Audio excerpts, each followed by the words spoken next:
I'm Eileen. I'm the founder of Move Without Pain Training, and this video is going to focus on causes of neck pain when sitting, specifically at a computer or at a desk. And there are multiple reasons that this can be happening, but I'm going to address probably the top two, maybe the top three. So this may be a two or a three-parter. So what we're going to talk about first is ergonomics. That's basically just the paying attention to how you're sitting, how your workspace is set up, whether you're working at home or in an office setting. How is your chair? How is the height of the desk, the height of the keyboard if you're using one, the height of the monitor if you're using one. You know, what's happening with the phone? If you're on the phone all the time, are you like this, right? So, you know, or do you have a headset? So there are a lot of things to consider as far as the ergonomics are concerned. And I won't go deep into those because you can research ergonomics and there's tons of information out there that's pretty well done that will recommend things. I'm going to point out a couple of things though that may or may not be found easily. So when you're sitting,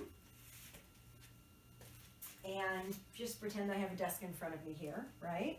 So if I'm sitting at my desk, ideally I want my chair to have me positioned in a way that does not strain my low back or pull me out of a nice healthy curve in my low back, because when that happens, your head goes forward. It's automatic.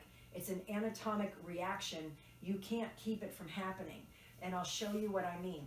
If I've got a nice curve in my low back here, my head is where it belongs, over my shoulders, right? When I flatten this curve out, see what happens to my head? It automatically went forward. I flattened this out. I can't pull my head back if that low back is rounded out. It's not anatomically possible to do. So you want to keep that curve in the low back when you're sitting so that your head stays where it belongs, on top of your body and not in front of your body, okay? Now, there are some, you know, there's a lot of great chairs out there. There's a lot of great lumbar rolls, lumbar supports. I highly recommend the McKenzie roll. I'm trained in McKenzie. You know, there's a lot of great things that you can do to improve your sitting posture. But I'm going to give you one little caveat. Doesn't matter if you've got a $1,500 chair and a setup to beat the band. If you're sitting without getting up for a prolonged period of time, doesn't matter your ergonomics.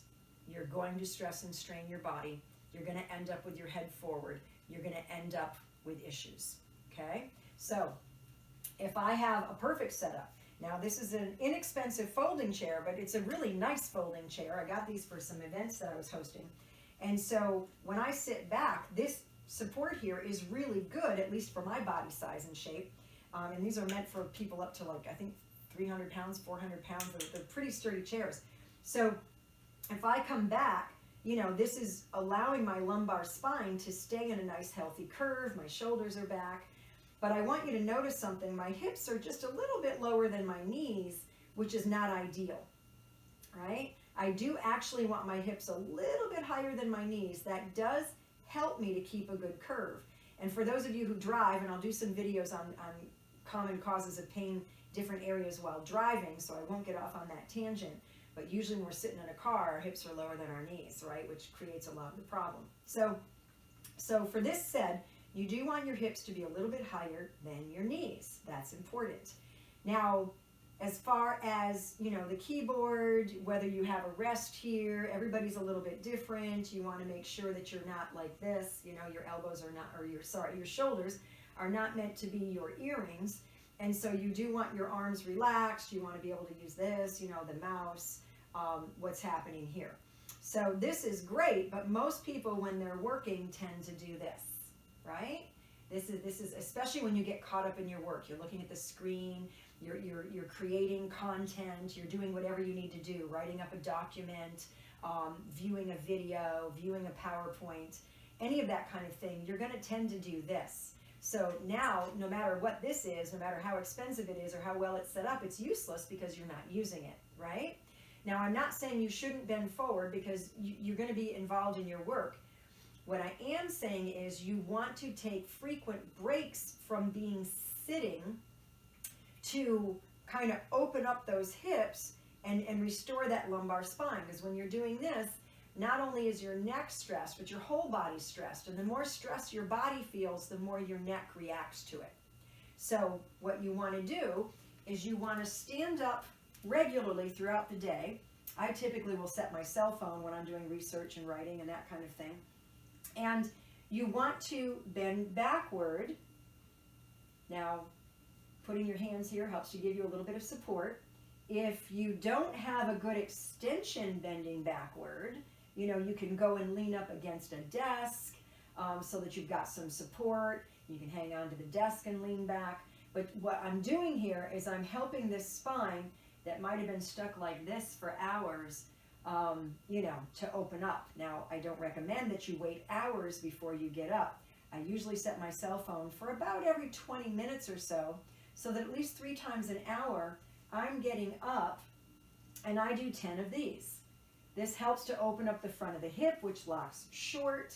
That can create a lot of pain and problems in the body, lots of different reasons for that. So if you get back pain when you stand up, but that's a different video. So what I want you to do is open this up, right? Do that nice extension 10 times.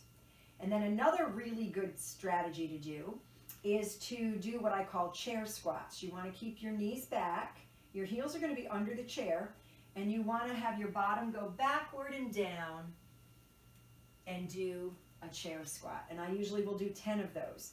Now you'll notice when I do this, my toes are coming up just a little bit because when I get down this low, the weight's on my heels and my toes pop up. You're going to kind of feel like you're going to fall backward if you're not used to doing this and if you don't have good power source strength here. But know that power source will also impact neck because it impacts the function of the entire body. So you really want to make sure that this area, your back hip area, your glute area, has good strength and good power. And so, you know, if you're somebody who does this and you plop, then guess what? You've lost your power source, right? So we want to make sure if we're sitting for hours and hours a day, we want to make sure that we're getting up, that we're restoring the front of the body's ability to lengthen so that we're not going to be stuck like this because those hip flexors are like this, right? And guess what happens? My neck is forward, my head is forward, and now I'm straining all my neck muscles. Because your head, 10 or 15 pounds of weight depending on your size and your build, and when it's where it belongs, on top of the body. As soon as it goes forward, we're looking at 20, 30 pounds, 40 pounds, 50 pounds, 60 pounds of stress on those muscles. So talk about neck pain, talk about headaches, you know, all kinds of things, all right? So ergonomics are important, but you can't stay there no matter how good the ergonomics are. You want to keep that curve. You want your hips a little higher than your knees. You want everything at a comfortable height so that you're not stressing or straining, but you're going to end up doing this, especially if you're seated for a while. So you have to reverse that potential harm to the body by standing up and doing 10 good back bends and 10 good squats.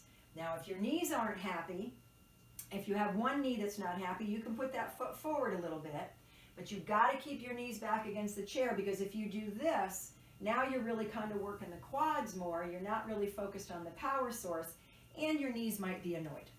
So that is part 1 of this, and hopefully you'll check out part 2.